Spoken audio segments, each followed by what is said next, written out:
এক তো রাজনৈতিক দলগুলোর অসহযোগিতা ছিল, আরেকটা ভুল আমি বলবো সেটা হচ্ছে এই রাজনৈতিক দলগুলোকে বিশ্বাস করা।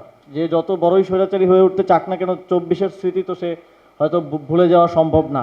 আমরা সফলতা ব্যর্থতা নিয়ে অনেক আলাপ আলোচনা করি, আবার ক্রেডিট নিয়ে অনেক আলাপ আলোচনা হয়। আমার কাছে মনে হয় যে ওই গুরুত্বপূর্ণ সময়টাতে প্রত্যেকেরই একটা রোল প্লে করার তার ভাগ্যে এটা নির্ধারিত ছিল।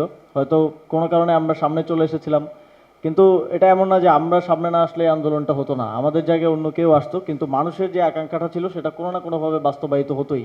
এবং মানুষের মধ্যে যে দীর্ঘদিনের শোষণ, বঞ্চনা, অত্যাচার, নিপীড়নের ফলে যেই বিক্ষুব্ধ মনোভাব তৈরি হয়েছিল, সেটার জন্য জাস্ট একটা স্ফুলিঙ্গের দরকার ছিল।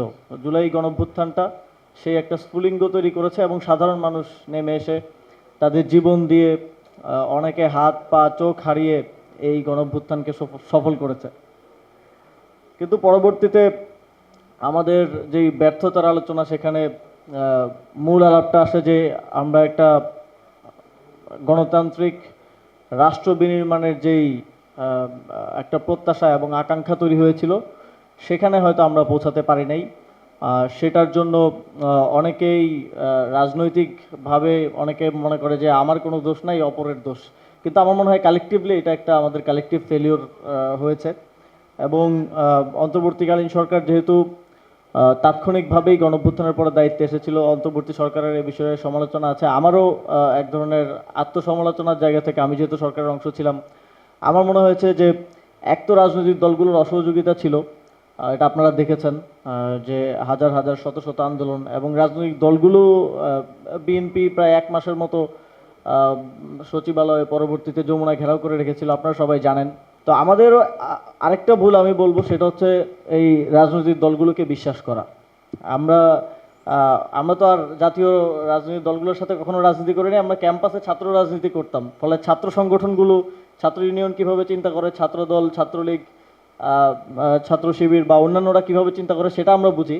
কিন্তু জাতীয় রাজনীতিতে যখন আসলাম, এই যে আমাদের বাবার বয়সী, দাদার বয়সী লোকরাও যে মুখে এক কথা বলে পরের দিন প্রতারণা করতে পারে, এটা আমরা প্রথমে আসলে বুঝে উঠতে পারিনি। ফলে তাদের অনেক কিছুতেই হয়তো ভরসা রাখতে গিয়ে পরে আমরা, এটা আমাদের জন্য একটা শিক্ষা, আমরা শিখলাম যে এদেরকে পরবর্তীতে আর বিশ্বাস করা যাবে না। একদম স্টার্টিং ফ্রম প্রাইম মিনিস্টার তিনিও বলেছিলেন আমাদেরকে যে হ্যাঁ ভোট দেওয়ার জন্য, কিন্তু পরবর্তীতে তিনি এই বিষয়ে আর কোনো কথা নির্বাচিত হওয়ার পরে বলেন নাই। আমাদের যতটুকু সক্ষমতা আছে সেই সক্ষমতা দিয়েই আমরা গণভোটের রায় বাস্তবায়নের জন্য লড়াই করে যাচ্ছি।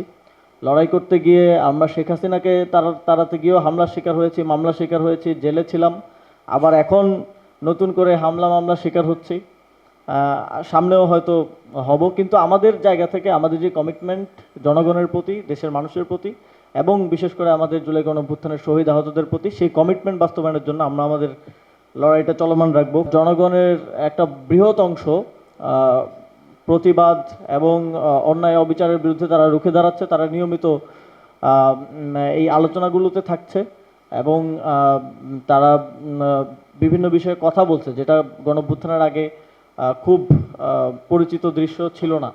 তো এই অ্যাওয়ারনেসটা খুব গুরুত্বপূর্ণ। এই অ্যাওয়ারনেসটা যদি থাকে তাহলে ফিউচারে কেউ সহজে ফ্যাসিবাদী কিংবা স্বৈরাচারী হয়ে উঠতে পারবে না। তার একটা ভয় থাকবে যে আমরা যদি এটা করি তাহলে জনগণ কিন্তু আমাদেরকে ছেড়ে দিবে না।